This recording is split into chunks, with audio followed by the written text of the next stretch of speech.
Nah, pagi hari ini judul firman Tuhan adalah pelayanan versus panggung. Nah, saudara yang kekasih, minggu yang lalu saya sudah menyampaikan khotbah judulnya diberkati untuk menjadi berkat. Ada banyak orang mendefinisikan diberkati itu kalau punya banyak uang, menjadi berkat itu kalau lagi bagi-bagi uang. Tetapi kita sudah belajar minggu yang lalu bahwa diberkati untuk menjadi berkat itu janji Allah bukan hanya kepada Abraham, tetapi kepada semua orang yang percaya. Nah, janji Allah tergenapi kepada Abraham dan keturunannya. Janji ini juga akan tergenapi bagi saya dan saudara sebagai orang percaya jikalau kita hidup di dalam rencana Allah. Amin. Hanya orang-orang yang hidup di dalam rencana Allah yang menjadi orang yang diberkati oleh Allah. Kenapa? Karena penyertaan Allah, janji Allah menyertai dia itu tergenapi. Dan ketika hidupmu disertai oleh Allah, apapun yang kamu kerjakan, dimanapun kamu berada, kamu akan menjadi orang yang berhasil, kamu akan menjadi orang yang menjadi berkat buat orang lain. Menjadi berkat kalau hanya diukur dari materi, maaf, tidak usah jadi orang Kristen. Ya, banyak non-Kristen lebih kaya raya. Tetapi yang dimaksud kalimat ini diberkati menjadi berkat adalah bagaimana kita mengalami Tuhan. Bagaimana hidup kita ada di dalam rencana Tuhan. Dan ketika hidup kita ada di dalam rencana Tuhan yang ditandai dengan melakukan kehendak Allah, orang lain yang melihat hidup kita, mereka melihat Tuhan lewat kita. Itu yang namanya menjadi berkat. Minimal mereka melihat Tuhan yang kita sembah itu siapa? Maksimal mereka dibawa masuk dalam rencana Allah, yaitu rancangan sampai kekekalan. Amin. Jadi rencana Allah itu bukan hanya berkat materi yang saudara nikmati makan minum di dunia. Itu saudara mati selesai. Tetapi rancangan Allah itu sampai tembus kepada kekekalan. Dan ketika saudara menjadi orang yang diberkati dan menjadi berkat, artinya kamu terlibat di dalam rencana kekal Allah. Dan lewat hidupmu Tuhan membawa orang lain juga untuk masuk dalam rencana kekalnya. Amin. Makanya ada satu slogan dari saya, kalau ada yang ulang tahun saya suka sebutkan kalimat seperti ini. Temukan bagianmu sebelum usai harimu. Ya, mari kita sama-sama baca ayat Markus pasal yang ke-10 ayat 45. Ayat untuk mengantar kita memahami judul firman Tuhan pagi ini, yaitu pelayanan versus panggung. Kita baca sama-sama ayat ini, 1, 2, 3. Karena anak manusia juga datang bukan untuk dilayani, melainkan untuk melayani dan untuk memberikan nyawanya menjadi tebusan bagi banyak orang. Amin. Saudara lihat gambar tadi di grup WA ya. Yesus datang bukan untuk dilayani. Yesus datang untuk melayani. Bukan hanya melayani, bahkan dia memberikan nyawanya untuk menjadi tebusan. Nah, saudara yang kekasih, pelayanan itu berasal dari kata melayani. Ada banyak definisi kata melayani, tetapi saya ambil satu kata yang berhubungan dengan khotbah pagi ini. Melayani artinya melaksanakan.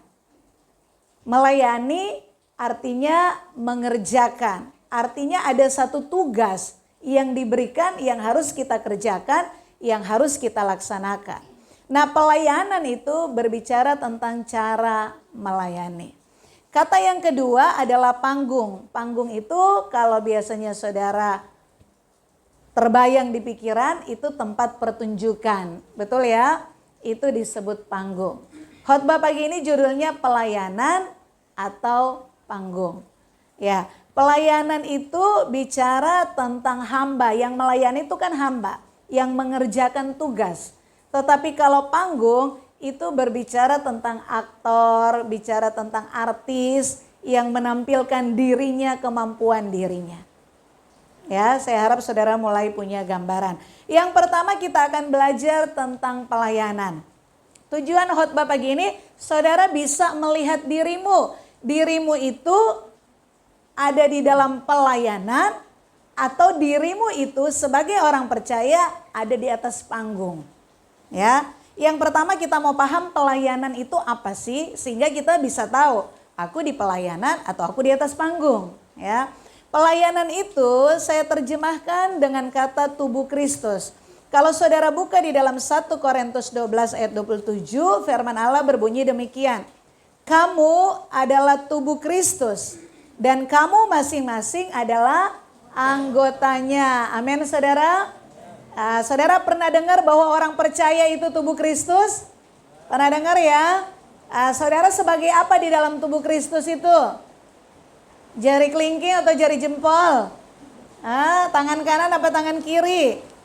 Nah, 1 Korintus pasal yang ke-12 itu judulnya satu roh, satu tubuh. Di dalam 1 Korintus 14 itu bicara tentang karunia-karunia roh. Tetapi di antara pasal 12 dan pasal 14 ada 1 Korintus 13 perikopnya berjudul kasih. Kasih.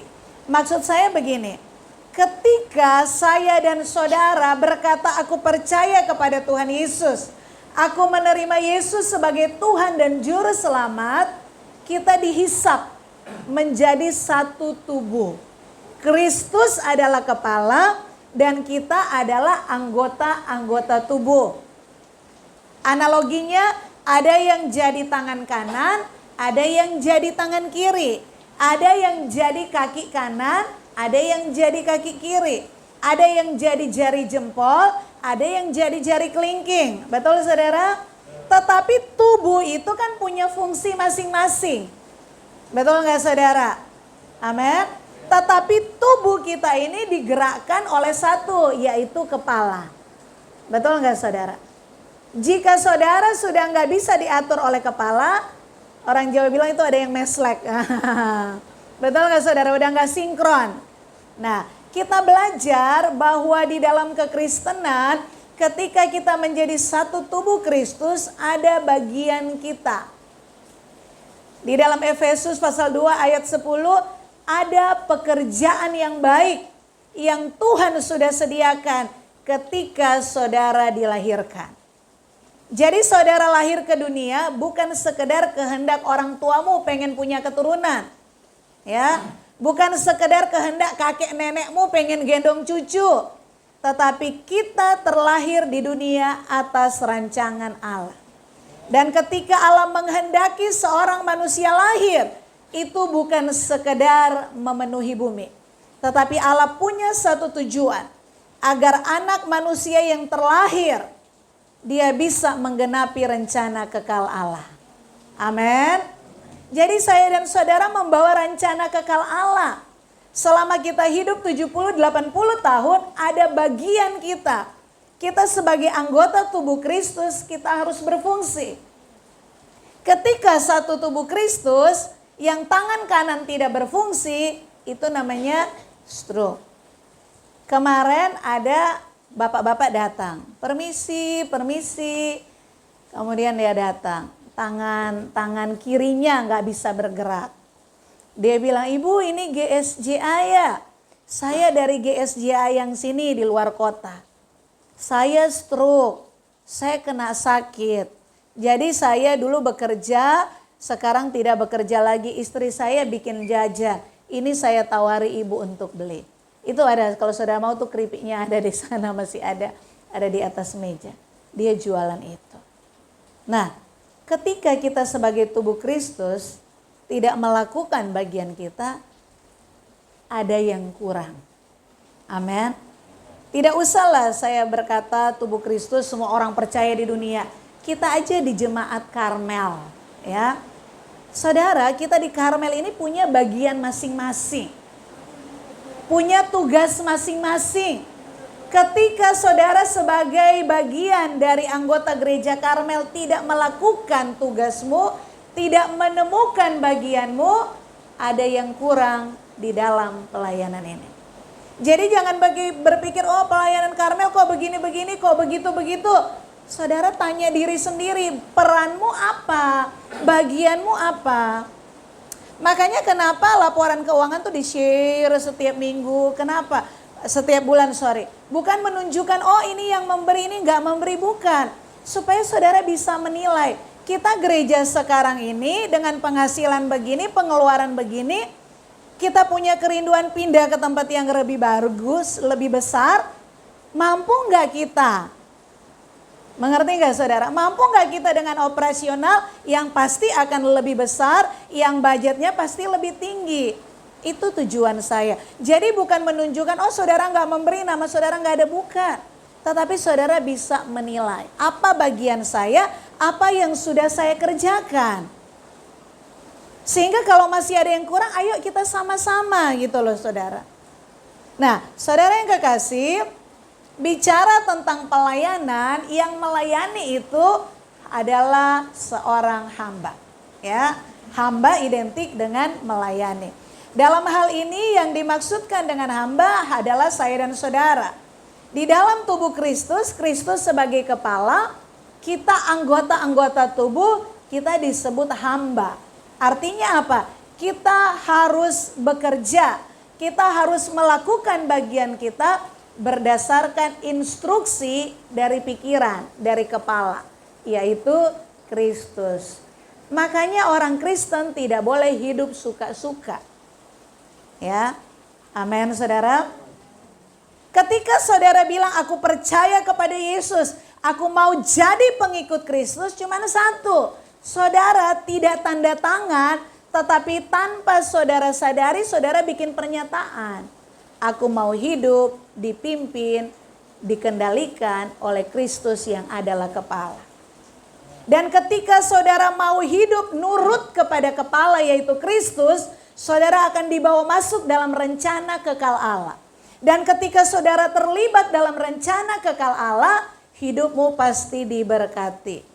Anak cucumu diberkati. Semua orang yang kamu kasihi akan dijaga dan dilindungi Tuhan.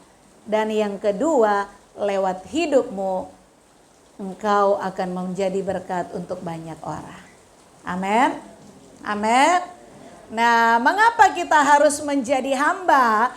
Karena kalau kita belajar dari kitab Kejadian penciptaan, manusia itu kan ciptaan, Allah itu pencipta. Amin. Artinya kita ada karena ada pencipta.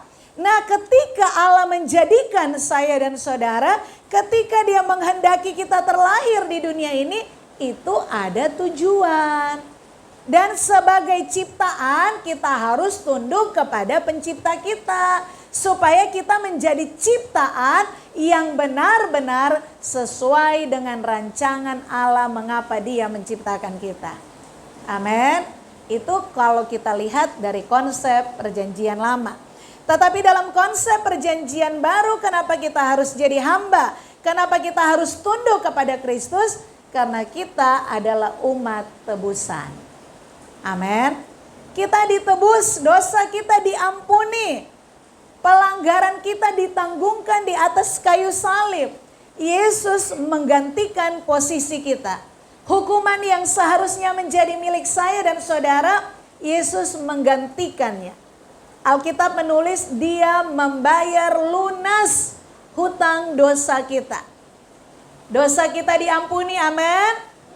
Tetapi sebagai konsekuensinya, hidup kita menjadi milik penebus kita. Hidup kita menjadi milik Tuhan.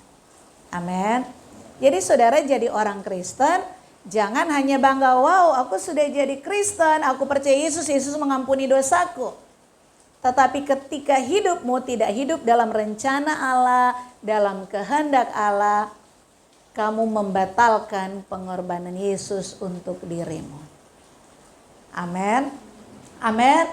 Percaya nggak pengorbanan Yesus bisa batal atas dirimu? Percaya nggak? Alkitab bilang apa? Kalau kamu tidak mengampuni dosa sesamamu, dosamu tidak diampuni. Yesus mati di atas kayu salib, itu secara hukum. Tetapi itu menjadi nyata dalam hidupmu, pengampunannya kamu terima. Pengorbanannya membebaskan hidupmu ketika kamu hidup di dalam rencana Allah.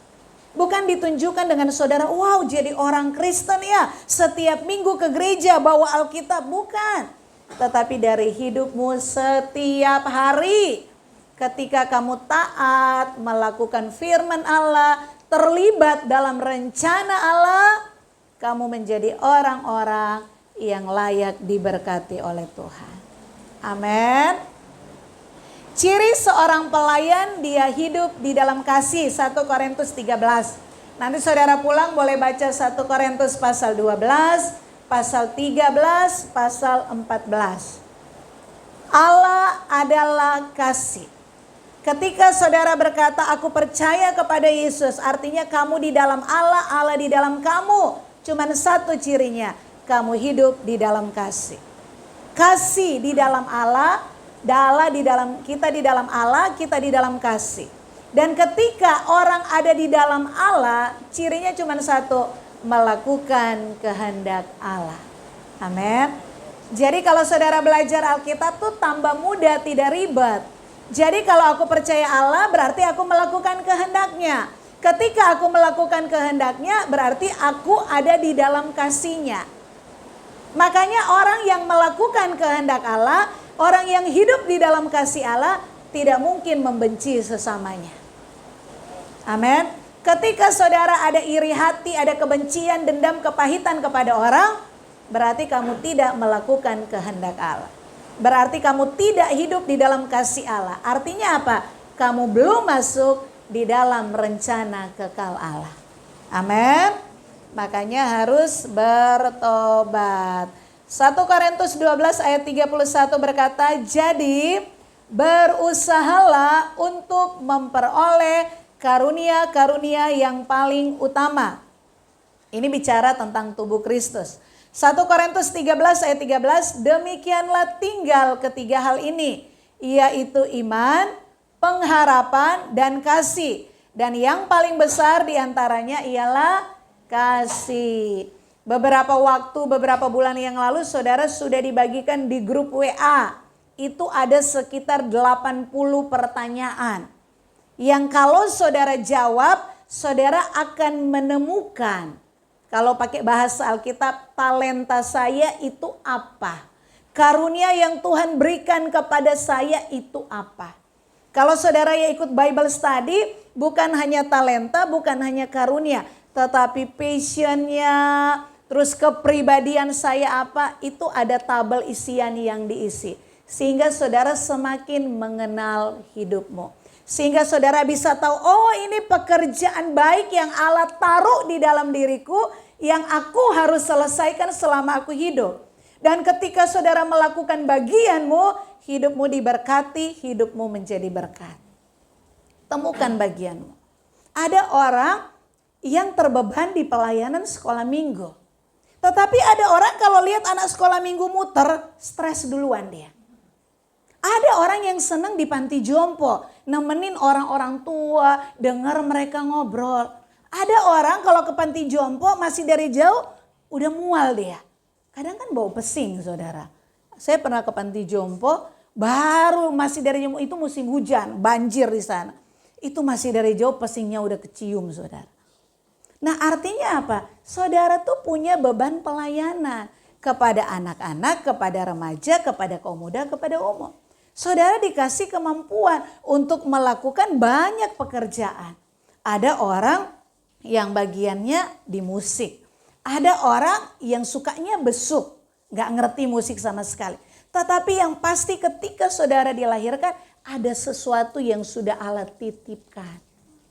Tapi tugas kamu, makanya kenapa tiap hari harus cari Tuhan, harus berdoa, harus baca Alkitab. Supaya saudara menemukan, oh ini bagianku. Saya mau tanya, kalau ada lowongan pekerjaan, dicari tenaga IT, atau dicari lulusan S2, dengan dicari tenaga serabutan, mana yang gajinya lebih banyak? Yang spesifik, betul enggak? Tenaga IT, bisa 5 juta, bisa 10 juta, bisa 15 juta. Kalau serabutan, paling 1 juta, 2 juta. Padahal serabutan tuh mengerjakan semuanya. Tapi dia gak punya kemampuan khusus. Mengerti maksud saya? Ketika saudara menemukan bagianmu, kamu maksimalkan dirimu di situ. Talentamu yang hanya satu bisa menjadi dua. Yang dua akan jadi empat. Tuhan akan percayakan kemampuan-kemampuan yang lain. Sekarang jadi PR. Saya seorang pelayan, saya hamba, harus tunduk kepada komandan. Tetapi sebelum kamu tunduk, kamu harus menemukan bagian saya apa. Karunia yang Tuhan taruh untuk saya pakai di pelayanan. Talenta yang Tuhan titipkan itu apa? Pekerjaan baik yang harus saya kerjakan itu apa? Makanya ayo berbenah. Ayo lihat di dalam diri. Saya selalu katakan ketika saudara sibuk melihat ke dalam dirimu, kamu tidak akan membicarakan kekurangan orang. Kamu gak akan bergosip, gak akan ngurusin masalah orang. Kenapa? Menemukan bagian kita aja udah susahnya setengah mati. Amin saudara. Oke, itu ciri seorang pelayan. Apakah kamu ada di dalam pelayanan? Saudara boleh lihat ciri-ciri yang saya ungkapkan tadi. Yang kedua, apakah saudara ada di atas panggung? Panggung itu berbicara tempat pertunjukan. Biasanya di atas panggung itu ada seorang pemain, aktor atau artis. Nah, di atas panggung itu bukan kehidupan nyata. Itu pakai topeng. Amin saudara, mengerti ya? Ada kan orang, wow di film ini dia jadi jahatnya minta ampun. Padahal ternyata orangnya baik banget. Ada orang yang kelihatan judesnya luar biasa, tetapi begitu ketemu ramah sekali. Karena di atas panggung itu pakai topeng. Dia hanya menjalankan peran, bukan diri dia yang sesungguhnya. Mengerti? Di dalam pelayanan ada orang dia bukan menjadikan dirinya sebagai hamba, tetapi sebagai pemain, sebagai aktor, sebagai artis. Tapi sama-sama melayani. Makanya kalau saudara baca di dalam 1 Korintus, pasal berapa tuh saudara cari? Di dalam pelayanan itu dasarnya Kristus. Tetapi di atas dasar itu ada yang membangun dengan emas, ada yang membangun dengan jerami, ada yang membangun dengan perak, ada yang membangun dengan kayu. Semua membangun. Tetapi akan membedakan kapan? Ada satu waktu nanti semua pekerjaan akan diuji. Apakah kamu dalam pelayanan atau kamu di atas panggung? Karena hanya dengan kasat mata kita melihat sama-sama melayani. Wow sama-sama mimpin pujian. Kalau mimpin pujian luar biasa. Wah kalau main musik luar biasa. Wah kalau khotbah luar biasa. Tetapi apakah hidupmu di balik pelayanan di dalam gereja itu menunjukkan hidupmu seperti kamu di atas mimbar? Ketika kamu pelayanan, besuk, memberkati, mendoakan orang, orang damai, orang sukacita kehadiranmu, apakah kamu di rumah menjadi berkat untuk orang-orang di rumahmu? Ketika kamu di luar membagi-bagi, kamu puji, oh aku beramal, aku berkorban, aku memberi, semua merasakan berkat lewat hidupmu, semua senang dengan kehadiranmu karena memberkati mereka. Pertanyaan, kamu di rumah, kamu dengan tetanggamu, kamu dengan lingkungan kerjaanmu, apakah mereka menanti kehadiranmu juga seperti orang-orang yang menerima duitmu itu? Amin. Karena kalau di atas panggung kita menjalankan peran. Tetapi kalau pelayanan hamba, kamu mau di gereja, kamu mau di jalan, kamu mau di rumah, hidupmu tetap satu pribadi yaitu kamu. Amin. Oke. Itulah sebabnya Matius 7 ayat 21 sampai 23. Ayat 23 berkata, aku tidak mengenal kamu. Enyala daripadaku kamu sekalian pembuat kejahatan. Ayat ini sering didengungkan di mimbar ini. Pada hari terakhir, hari penghakiman, pintu sudah tertutup. Ada orang datang, Tuhan buka pintu. Aku sudah bernubuat demi namamu. Tuhan buka pintu, aku sudah melayani, aku sudah mengusir setan dalam namamu. Tuhan buka pintu, aku sudah buat mujizat demi namamu. Semua demi nama Tuhan Yesus. Makanya kembali saya bilang, ada yang membangun di atas jerami, ada yang membangun di atas emas. Kalau emas dibakar, tambah murni. Kalau jerami dibakar, habis. Amin, saudara. Amin. Hidup kita itu bukan hanya sekedar mengejar mimpi.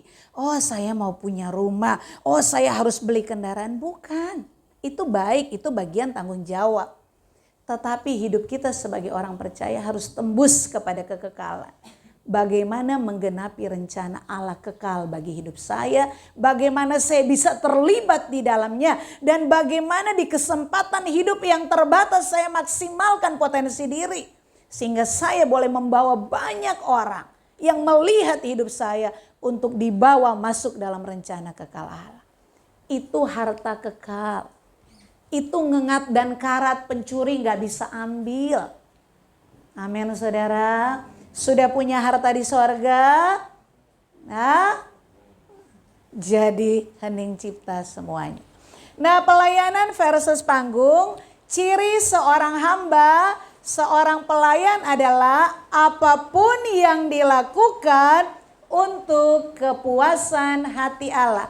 Makanya 1 Korintus 10 ayat 31, baik kamu makan, baik kamu minum, baik kamu melakukan apa saja, lakukan semuanya untuk kemuliaan Allah. Jadi memuliakan Allah bukan hanya ketika saudara di atas mimbar. Memuliakan Allah bukan hanya ketika saudara berkorban. Wow, saya berkorban, gereja bisa selesai gara-gara saya. Bukan hanya itu. Tetapi dari hal-hal sederhana setiap hari. Dari kamu buka mata. Bukan di gereja, di rumahmu. Hidupmu memuliakan Allah atau tidak? Hidupmu jadi berkat gak dengan orang-orang seisi rumahmu? Makanya waktu Pak Gembala hidup dulu. Sempat ada masalah lah pelayan Tuhan. Terus saya bilang bagaimana kalau kita bikin, itu saya sempat ngomong di rapat.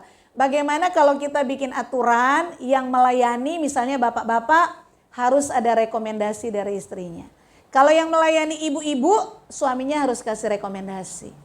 Artinya apa? Kalau ibu-ibu naik mimbar, tanya suaminya, layak gak istrimu naik mimbar? Hidupmu di atas mimbar sama gak dengan dia di rumah? Jadi berkat. Karena ketika kamu jadi berkat di rumah, di atas mimbar kamu pasti jadi berkat. Amin. Orang boleh terpesona hidupmu di atas mimbar pelayananmu. Tapi di rumah kamu gak jadi berkat untuk keluargamu. Matius 7 ayat 21, enyah dari hadapan.